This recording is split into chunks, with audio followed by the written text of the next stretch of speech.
Hi, today we're talking about unsubstantiated claims on your website and how they undermine the confidence of the visitor. There's a great book by a guy named Steve Krug called Don't Make Me Think. He makes the point that every visitor comes to your website with a limited amount of patience and goodwill. If you make unsubstantiated claims, you undermine that substantially. So there are really two kinds of these unsubstantiated claims, and the first one I like to call "that's nuts." And the "that's nuts" category is the one where you make claims that almost anyone looking at them can see that those claims are not true.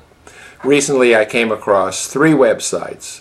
These were new, they didn't have much content, but they described themselves as the world's biggest, the world's best, the world's largest. One was an online dating site, one was a seller of indoor exercise bicycles, and one was the world's largest provider of personal software.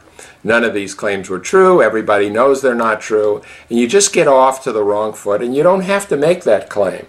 You should make some, or you can make some claim that says you give the best service, you're the newest, you have some cutting-edge feature to what you do, but you don't have to say you're the world's largest when the world knows you're not the world's largest.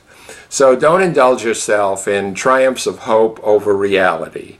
Stick to the facts, stick to the things you can back up.